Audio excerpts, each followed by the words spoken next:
70% of marketing content is ignored. The scary thing is we don't know which 70%. Every time you jump on your LinkedIn feed now, then you've got a whole new different set of content that's up there for you to consume. You know, we've spoken about 3D animation in LinkedIn, about how does that draw you in? How does that stop the scroll? It has to be relevant. You can't just do something quirky and wacky just to get attention, because what comes behind that? There's got to be depth. Create content that answers the buyer's questions. When you do all this within a strategic framework, you can then get to the ultimate goal, which is... Hi, and welcome to Soapbox, the podcast where we discuss challenges and opportunities in achieving B2B growth. I'm Charlotte Graham-Cumming. I'm the CEO and founder of Ice Blue Sky, and I'm here today with Graham and Francesca. Why don't you guys introduce yourselves? Yeah, hi. It's good to be back. We've not been in the studio, have we, for absolutely ages, have we? My name's Graham. I'm one of the directors here at Ice Blue Sky. I tend to look after a lot of the strategies around business creation, getting Ice Blue Sky noticed. And over the last 12 months, I've been more and more involved in the technical development of Ice Blue Sky and some of the applications that really make us stand out and different in the marketplace. But really excited to talk today. So it's good. And over to you, Francesca. Yeah, so I'm Francesca. I'm also a director at Ice Blue Sky. So I work really with our clients around enabling them to create market growth, whether that's about taking a new solution to market or it's about growing the channel, for example, as a route to market. So any of those projects can be a multitude of different things, but all very exciting. Excellent. So the burning topic today, the soapbox topic, because there's a reason it's called Soapbox, is around content. So obviously this is a hot topic for everybody right now because of AI. Couldn't possibly do a podcast without mentioning AI. But it's a big issue, isn't it? Because 70% of marketing content is ignored. The scary thing is we don't know which 70%. And a lot of the reason for that is relevance, as we all talk about all the time to our clients and anyone who'll listen, frankly. So I thought it's interesting, and it would be good maybe to start with you, Francesca, because of a lot of the work that you do in the channel, you know, because that's slightly different. I think a lot of the challenges are the same, but what are some of the things that you see that you think organisations could do better around the content? I think it's leading with strategy. So I come across more often than I'd like, where related to whether they're MDF funding, so marketing development fundings, where there's gating or milestones around a number of attendance on events or webinars. So the behaviour that's driving is for people just to get webinars out there and then drive people to that webinar. But that audience isn't engaged around that topic. It's not part of an overall strategy. There isn't any warming up or understanding or creating an awareness and then a point of difference to then drive them to what we would see more as a conversion mechanism. So I'm seeing quite a lot of that. So probably content going out that's not really thoughtful necessarily in terms of the overall journey it's creating or how we're wanting to engage people in terms of that end game. And it'd be much more valuable to everyone in that journey if we're thinking about who do we want to engage, why do we want to engage them, and what's going to be that outcome. And over a period of time. Exactly. Because this quarterly cadence doesn't help, does it? Because we're all being measured on the wrong thing, really, like you say, and then it turns it into a tick box exercise, because we see the same thing, don't we, in the direct customers that we work with. Yeah, absolutely. And, you know, you and I have just come from a meeting just prior to this podcast where the head of marketing is talking about the drive and need for results. And marketeers are under a real pressure to get what we now know. Well, we talk about the MQL, and I don't want to go down that route, but it's about to get measurement. And I think the problem that we have now is about, to your point, relevance, but also as well visual relevance. So what inspires us when we're looking at content, when content first comes to at the contact with our eyes, what is that saying? Yeah, because you've got that creative impact, haven't you? Which is so important. And that's the other thing, particularly, you know, in the sectors that we work with, there's a lot of fear around going too creative, going too outside of, too bold. That's a great word. But you've got to be bold. You've got to be brave. You know, faint heart never won fair maiden. You know, there's a reason for that. Don't ask me to repeat that in any pictures, really, please. But you're so right. And it's about convincing people where I was on a call yesterday about, you have corporate guidelines and we respect those. And of course you have to. But it is about, okay, how wide can we take that? How brave can we be to actually get to that point where this campaign has got to hit? It's got to be noticed. And to your point, it's not a one-hit wonder. It's a progressive drip. It's a progressive distribution of knowledge, and there's lots spoken about in our market at the moment about trust. So it's about building up that trust, getting those key messages across. But I agree with you. Every time you jump on your LinkedIn feed now, every minute, so you'll go back to it a minute later, and you've got a whole new different set of content that's up there for you to consume. How do you choose what you are going to consume? What's relevant to you in that feed? And I liken it to back in the 90s when we had junk mail.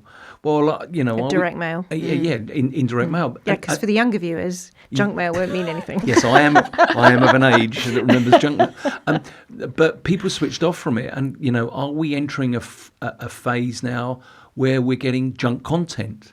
Where people aren't engaging with it, just switching off. It's not stimulating. But I think coming back to, we were talking about brave, bold with the creatives, it's not being brave and bold for the sake of being brave and bold. Absolutely. It's taking it back to the strategy and the messaging and relating that into that in terms of why is it brave and bold in that way? How does that relate to what we're trying to say, and how does it convey and make it more relevant to your point? Yeah. So do you remember the campaign we did with the astronauts in that one. aircraft lounges and airport lounges and things? And that was exactly that, because that came from a conversation with a client who, when they were at a trade show, they'd got an image on their stand, and they walked around and counted, I think it was 15 other stands had exactly the same image. Yeah. And she came to us and said, we've got to do something different. And they were a massive corporate and very rigid brand guidelines. But we sort of showed them the kind of the safe option, the slightly extended option, and the location wildcard option.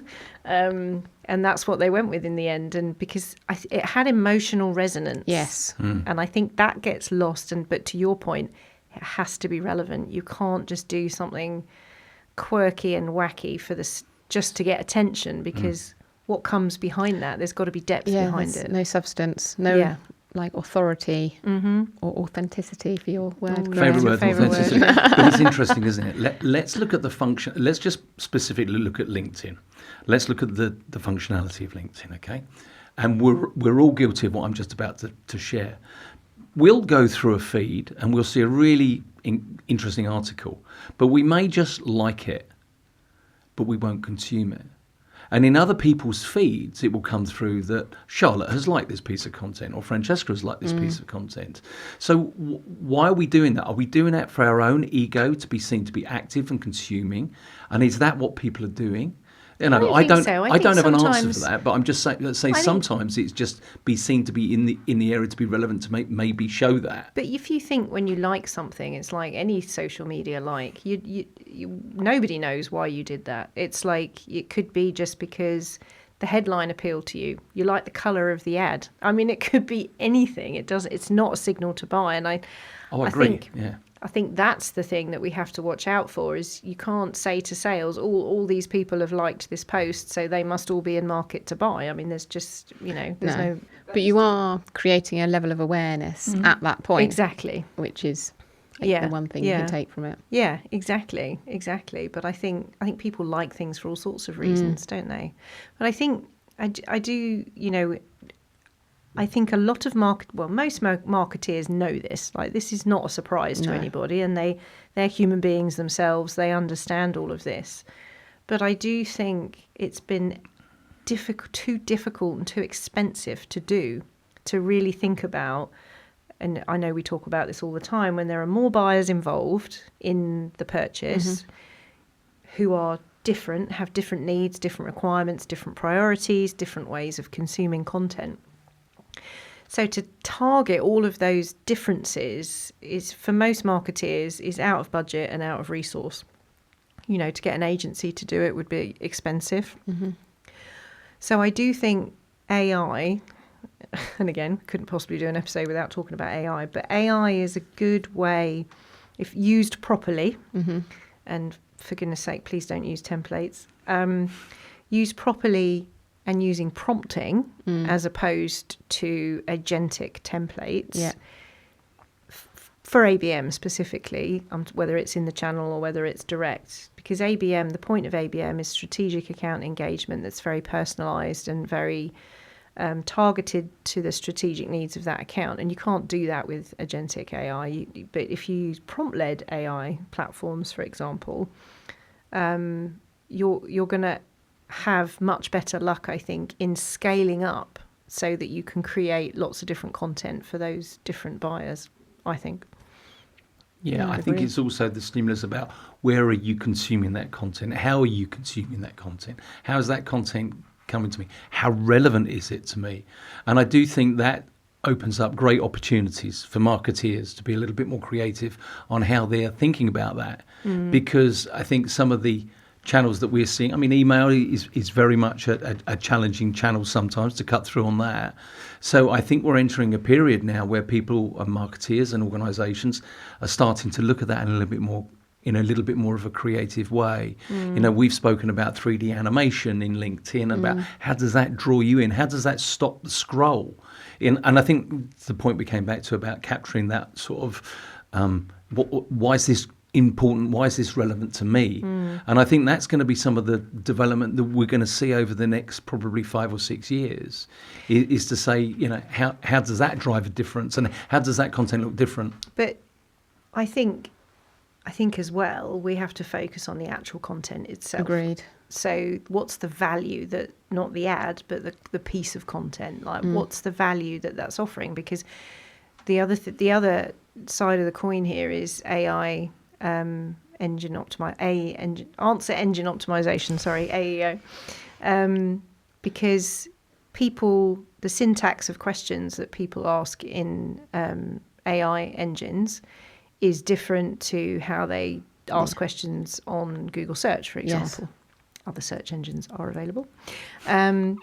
So the syntax of the content needs to change, which I think is a really good thing, because people are much more specific in what they're asking ChatGPT, for example. And if marketeers can align their content to that, I think it will naturally create better content, because people don't want content that broadcasts how good a solution is or what features it has. And we all know this, sometimes the default is to that. And, we are collectively huge fans of buyer-led marketing. And I do think AEO is going to push content towards that buyer-led approach. I agree, because I think when you're going into the AI search, you're looking to see how it can help you in your situation. Yeah. What's relevant for me? I'm looking to solve X, Y, and Z problem. I am in this type of arena. And I think then when we're going down to buyer group level content, where we're talking about the challenges that specific types of people have, or personas have, and we're actually talking to those needs and those challenges and how we've alleviated those, I think you're absolutely right. I think it's going to drive another layer of relevance.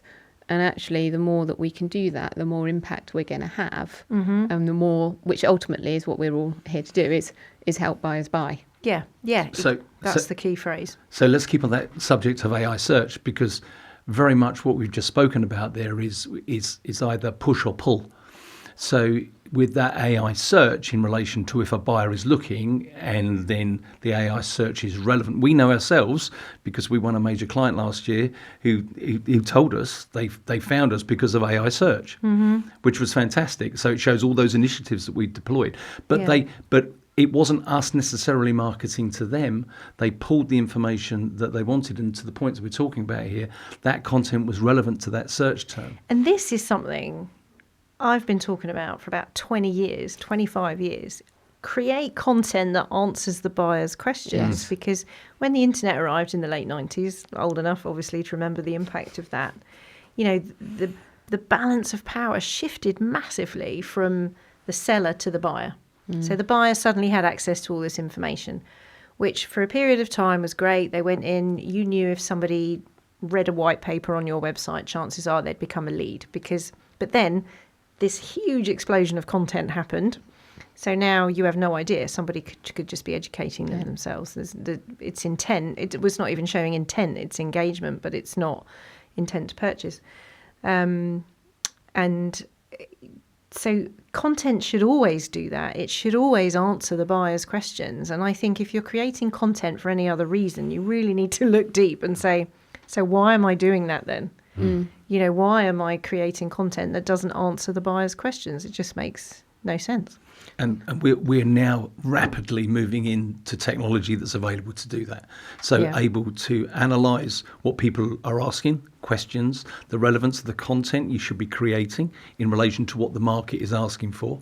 And to me, you know, especially in the role I play, that's an exciting development, because now we have another dimension of creating that relevant, on-point, buyer-led content based on what we're seeing on the search terms, the AEG type, type of approach. And where's that going to lead us? And is that shifting the dial slightly? And it's going to be more around pull, being in the right place, saying the right thing, as opposed to, you know, my term, I'm always saying about you don't have to always be that annoying fly over in the room, you know. Well, the common analogy for marketing is dating, isn't it? You go to a pub or a bar, and it never works running around talking to everybody in the bar just in case somebody wants to go out on a date with you. What matters is, you know, you naturally pull somebody into your orbit and there you go. And it's the same with marketing. And it always has been. I think, especially, as I said, with the advent of the internet, it should be about pull. It should be people gravitating towards your brand because you solve a problem that person has. Yeah, sorry. and I think no. I was agreeing with you. Everybody's getting on one. But I'm thinking, like, as we're talking about getting specific, helping buyers buy, that we're talking buyer group level, persona level, whatever we want to call it. But actually, when we think about the technology buyers and there being so many stakeholders there, actually, when we can be so relevant and targeted, it means we're driving consensus as well. Yeah. Because you as the finance and you as the IT lead or whatever suddenly are starting to understand why it helps you, the same solution, but it helps you in different ways. It's giving you different outcomes or aligned outcomes. But then we're naturally then helping again form that buyer group, form that understanding, and again really helping moving the dial for people. Yeah, because it's hard to buy big, complex technology solutions, and there's so much media coverage if a company gets it wrong. Yes. And it goes wrong or projects get stalled, especially in the public sector. So there's a lot of fear there, I think. And you know, people work at these technology companies for years before they understand it. So a buyer who's only been looking at it for 3 months doesn't stand a chance, really. Yeah. And that's where content can help. Yeah, and especially those companies in high growth, effectively. Yeah. Because you're never going to get fired for making certain technology purchases from certain places, are you? But where we've got fast growing, you know, unicorn type organisations, that's where this probably stuff can also really help. Also as well, shortening that deal cycle, that deal velocity, and that again, 100%. I read that all the time right now, and it's about, and to your point, there's too many, or not too many, but there are so many more people that you've got to engage with. So yes, to your point, if you're engaging with those people with the relevant information, with the relevant content, driving that consensus, well, we saw can mean that. that can mean that decision making process shortens. So they're not dithering. That's what, you know, they're not pondering so much. It's more confidence, isn't it? Because we saw that in a recent case study where the number of days to go from an MQL to an SQL dropped by 45% by taking this approach of segmenting by buyer. And then, but that carried on throughout the pipeline. So that deal velocity is a real thing. So it went from SQL to SAL. I think that the number of days dropped by 70%, which is massive. And then SAL to opportunity was about 30% lower. So, you know, you should add all those days up. That early sales cycle is a massive reduction in, isn't it? It is. And it shows that having that quality of content and engagement at the front end speeds up the engagement in the later stages, which, you know, and I think this is the language that marketeers need to use, because it's a mindset shift moving away from MQLs. I think there's a lot of people who agree with that. I say, as well as the velocity of the deal is also the certainty of the deal. Yeah. So forecasting the deal, the quality of the deal, yeah, all of those types of things. Even if you're qualifying out earlier, right? that still has a big impact on time. Because you're and not wasting cost, resources. right? Yeah. So overall, you're still making your pipeline healthier in those respects. So that's huge. And I think as well, when you do all this within a strategic framework, you can then get to the ultimate goal, which is predictability of pipeline. Absolutely. So you get those forward-looking indicators that say, right, opportunities that have engaged this way in the early stages and have shown these signals are 80% more likely to convert. So you can direct your resources to the opportunities that are more likely to convert, and you can do your pipeline forecast much more accurately. So what are we saying? Are we saying that actually more targeted communications and content of a higher quality, targeted to the relevance of the particular interests of the various buying groups? Yes. And don't fall into the volume trap. Well, that's it. That's what we're saying. No content for content's sake. Yeah. Just because you can, ask yourself if you should. So there's going to be a brave marketeer that says, this is what we're doing. Yeah. And is that brave, or is that just now the next evolution? It is brave, because marketeers are being judged all the time. You know, we've got into this horrible habit of judging marketeers by the number of clicks. Nobody outside of the marketing team should even have any clue what clicks are and how they're building up to results. Marketing should be targeted on influenced and contributed to pipeline. And that's it. And I would say, rather than brave, savvy. The savvy marketer. Yeah. I Street. like that. I like that, the savvy marketeer. I like that. that's what we No, need. I think that's good. And I think it won't surprise either of you to know that we've run out of time, because we love this topic and we had to cover it in an episode. So hopefully you've picked up some nuggets, but thank you both for a lively discussion as always. Thank you. Enjoyed it And as that's ever. just with water. Thank you.